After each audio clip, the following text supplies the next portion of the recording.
Every day, if you wake up and look at your wealth and you decide what you're going to do with your wealth and you reinvest your wealth, it becomes a mechanical habit.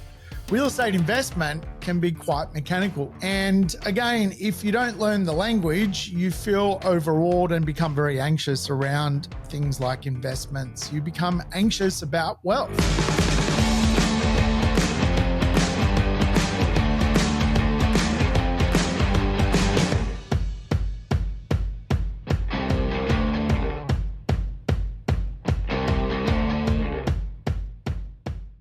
Welcome to the Urban Property Investor. I'm your host, Sam Saggers, here to help you crack the code of real estate wealth. Today's show, we're going to dig into some rules when it comes to wealth, why certain people end up just wealthier than others. And really, a lot of it comes down to the way they approach life and some of the meaning they get from some of the habits they form as part of their world.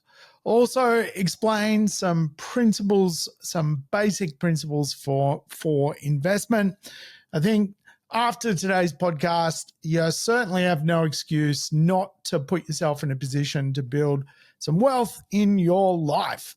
But hey, welcome back, regulars. Play the program in double speed. Get your life back. All the episodes I've done are lessons on real estate, so feel free to go back in time. And of course, if you want to read some magic, not that book, this book, The Australian Property Game by me, is out on Amazon. So feel free to jump aboard that. And of course, thank you for tuning in. I know a lot of you are tuning in on the podcast, which is awesome, and leaving reviews. So thank you very much for all your reviews.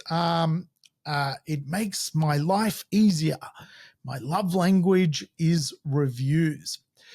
But let's go over some of the rules of wealth creation. Wealth creation, of course, is really the idea that we work pretty hard in this world.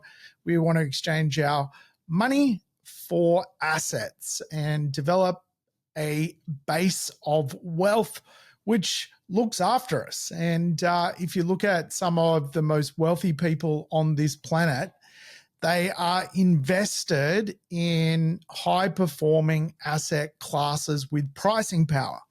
If you want to look at, for example, the top 200 richest people, a lot of their wealth is designed around food, it's designed around energy, and it's designed around real estate. And so real estate is probably the easiest asset class for most people who come from a moderate background to build wealth from. Australia's wealth is very much tied up in real estate. But as we know, not everyone ends up investing in real estate, and a lot of people don't invest in real estate because they just simply have the wrong mindset. Mindset is the single most important factor that determines whether you end up wealthy or not. Your mindset around how you approach investment. And there are a lot of people with high-paying jobs that are uninvested. They just wake up every day, go to work, make a decent living, come home, and then they don't know the what next when it comes to their ability to create wealth. And too many people park themselves on the sideline for way too long and get effectively debased from becoming wealthy. Remember, you've got to wake up every day and fight the rat race. Life is like the UFC. And if you're not prepared to build a wealthy mindset and a mindset principle around looking after yourself, you're just going to let too many years go by. And really, you have to develop a psychology around limiting the amount of beliefs that you may have. And of course, beliefs can create a empowering situation in your world, or it can disempower you. And for a lot of people, they just have limiting beliefs that they can't get into the market, that they don't have enough capital, that they don't know where to buy, they don't know what to buy. And they start to miss out on really what is known as the law of attraction. If you don't have money, find people who has money and start to work with them. You can do all sorts of things to get into the market, joint ventures. You can do sweat equity to get yourself ahead. You can do all sorts of things. It really comes down to you. And for a lot of people, really the reason they don't build a wealthy mindset is they have a inability to go through pain. Anyone who's built wealth has gone through a level of pain. It has not been a bundle of laughs building wealth.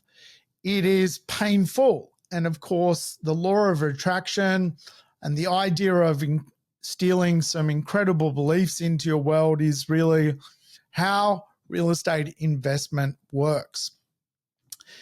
Now, the next wealth rule is really spend less than you earn. That's it.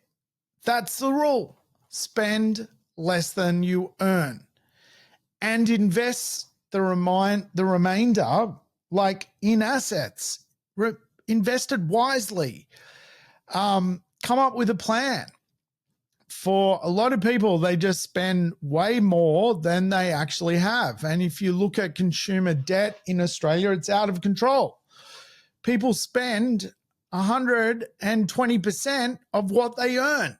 Now, I'm no mathematician, but that doesn't make sense. So it means that for a lot of Australians, if you average it out, that all Australians spend 120% of what they earn, that means there's people out there spending 160% more than what they earn, and others spending just 60% of what they earn.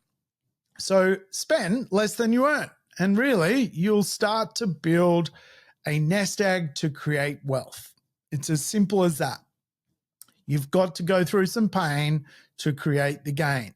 Have a hard life in the beginning, you'll get an easier life later. Have an easier life in the beginning, you'll have a harder life later. It's as simple as that.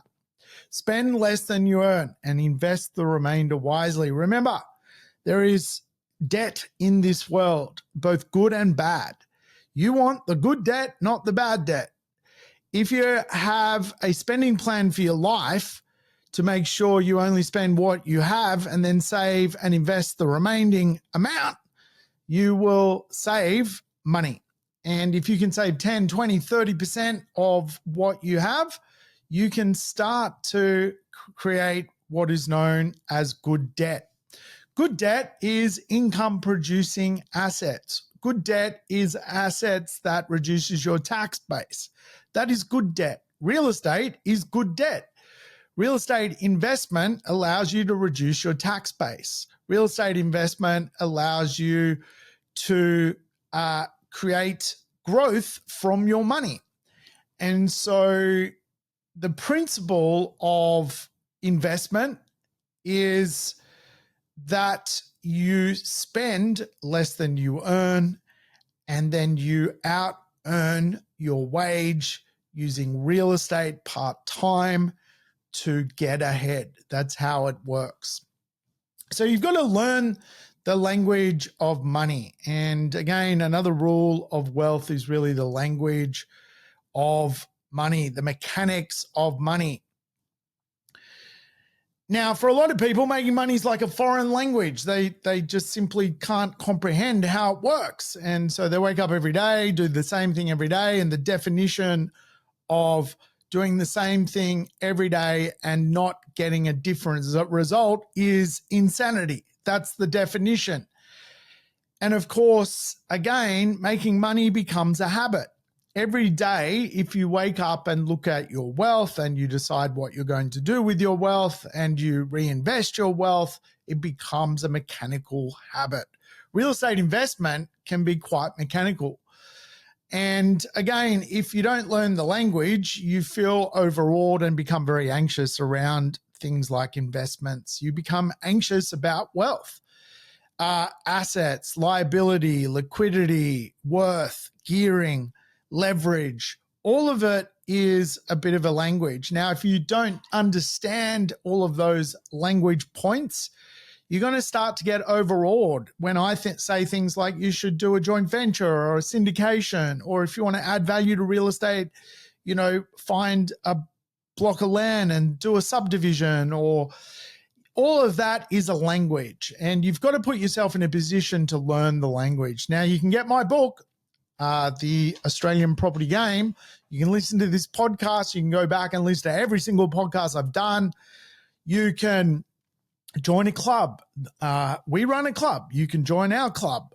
It's not the only club, but it's a great club. Every 2 weeks, we're doing insights on investments. And of course, you can learn the language mechanically through things like being part of investment groups. And again, when you learn the language, it just becomes a whole lot easier. And things like cash flows, do you know how to do a cash flow on a property? And if you don't understand those mechanics, you're going to struggle with understanding real estate over the long term. And so you want to be able to become quite mechanical about how you become a property investor. You want to be able to use a cash flow. If you don't know what a cash flow is, you need to start to get the tools to assess what cash flows are. There's great calculators out there. And again, all of this is just a world of education. And once you embrace the fact to become wealthy, you've got to become quite literate in wealth. You'll start to do very well from the practice of building wealth. Now, again, when it comes to the rules of wealth creation, you want to only have good debt, not bad debt.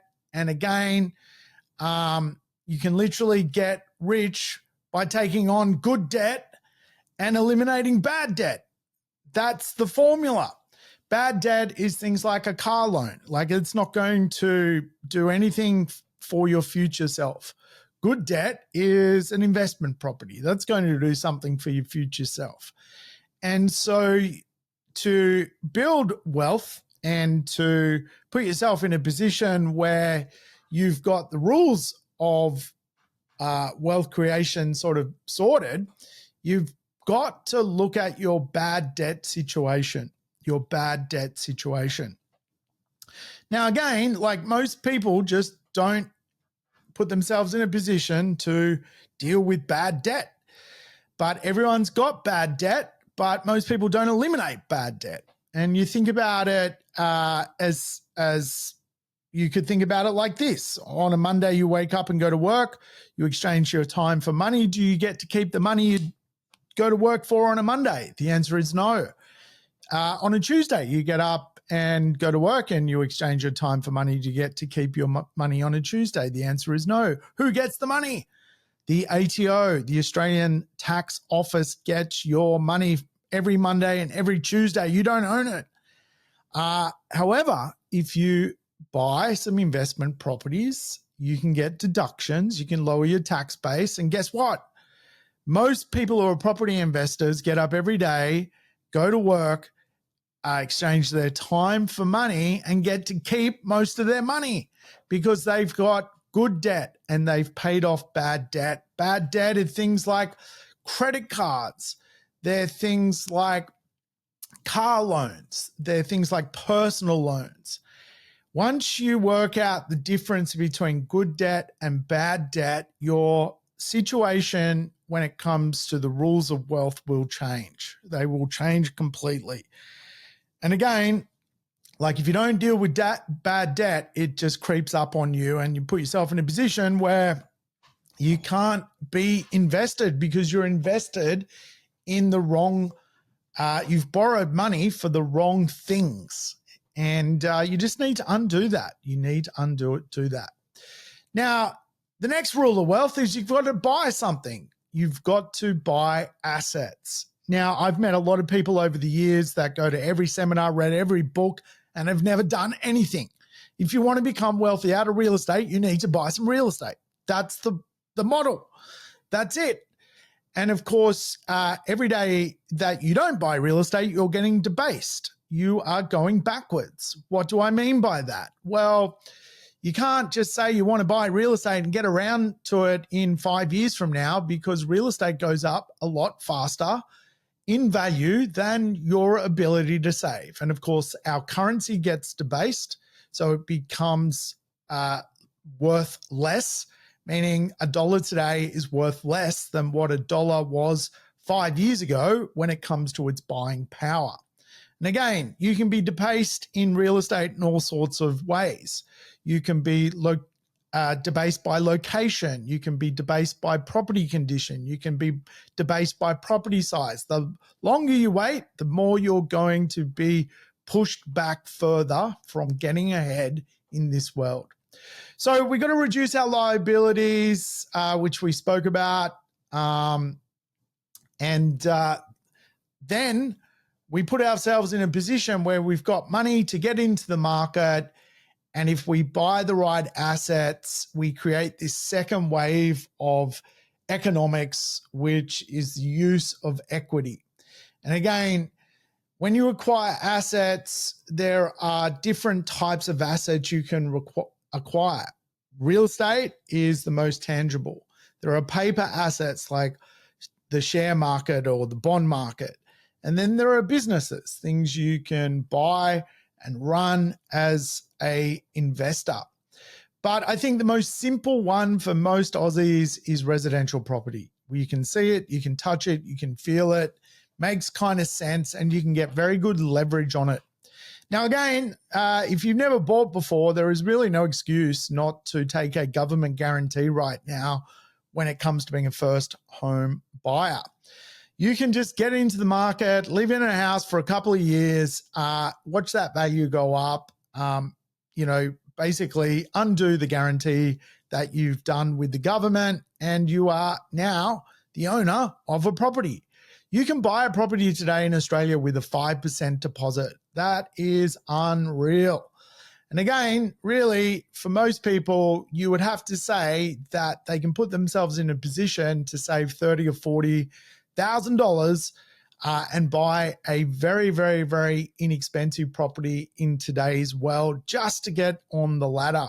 And again, even if it's not the best property, it will outperform your super.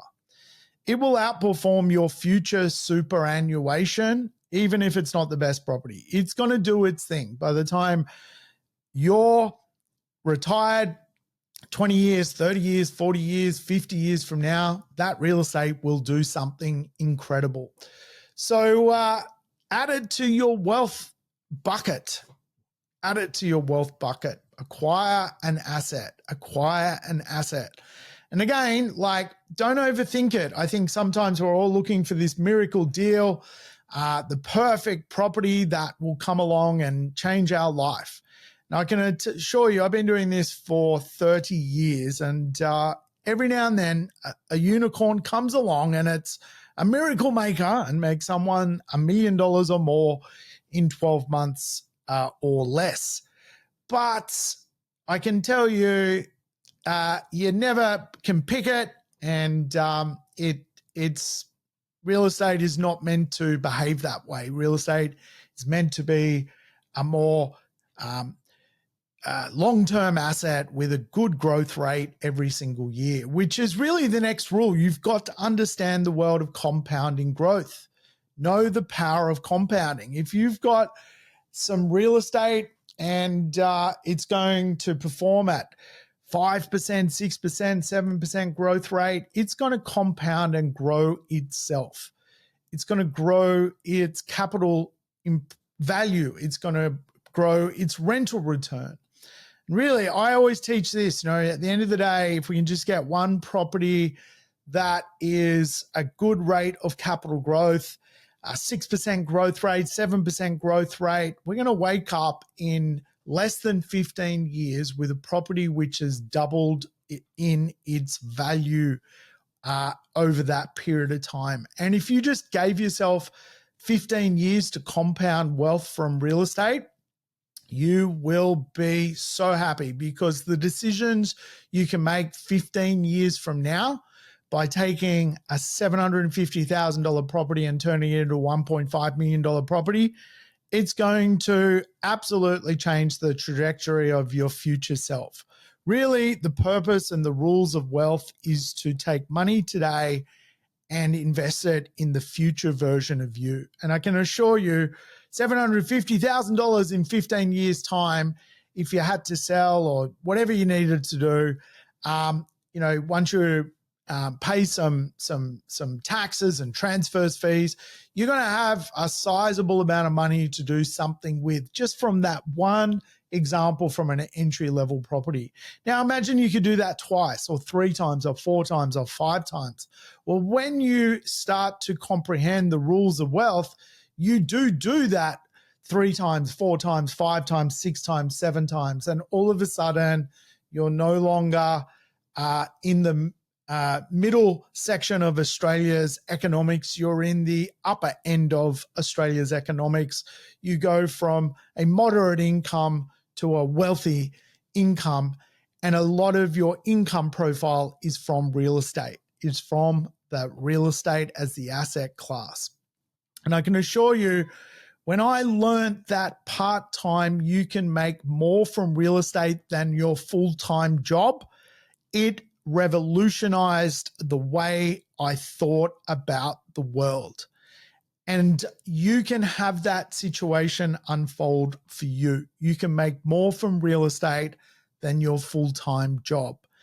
And that's just a matter of understanding the language of property. And to do that is really the final rule of wealth, is to use other people's money, OPM, other people's money, and OPT, other people's time. Other people's money, you can use the bank's money. You can use the vendor's money. You can use another property investor's money. Using other people's money is the best way to get ahead, because of really the previous rule, which was the rule of compounding. If you've got $100,000 and you get 10% return, you're going to make $10,000. If you've got $100,000 and you've got invested $100,000, but you've been able to borrow other people's money, the bank's money, and now you've got $1 million property, which gets a 10% growth rate, you don't make $10,000, you make $100,000. So remember, debt and borrowing is the only way to get ahead in real estate. So don't have a fear around other people's money. Don't have anxiety about borrowing money from the bank. And really, the secret of real estate is leverage. Leverage is what it's about. And again, it'll get you out of the rat race faster by leveraging. You're not going to save yourself wealthy, I can assure you that. The ability to outpace savings using leverage is irrefutable. We wouldn't have a housing crisis if leverage wasn't a thing. And I can assure you that those with leverage have outpaced those with no leverage, uninvested in the real estate market and saving their way to some sort of financial freedom. So that's the rules of wealth. Don't muck about. Time is of the essence.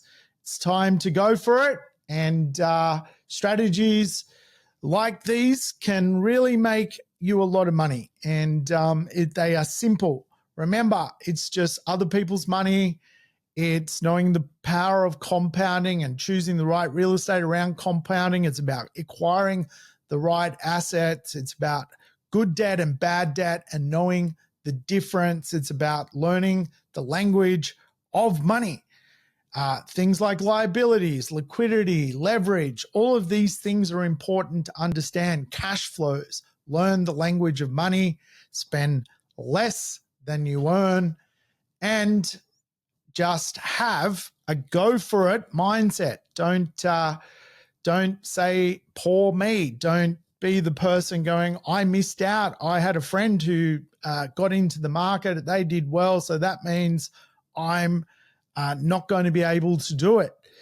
You've just got to go for it. There's opportunity out there, but you don't want to be debased out of the market. So get into it. All right, folks, that's it from me. Thanks for your time. I'll catch you on next week's episode. Thanks for tuning in to the Urban Property Investor. If you enjoyed the episode, make sure to subscribe on your favorite podcast platform or YouTube so you never miss an episode. I'd love for you to rate the show and share it with your family and friends. Let's spread the word about property investing. Stay connected between episodes on Facebook, Instagram, and LinkedIn. And check out the rest of our podcast network at positivementor.com.au. And if you're serious about growing your property portfolio, don't miss our complimentary Property Investor Nights. Register now via the link in the show notes. See you next time.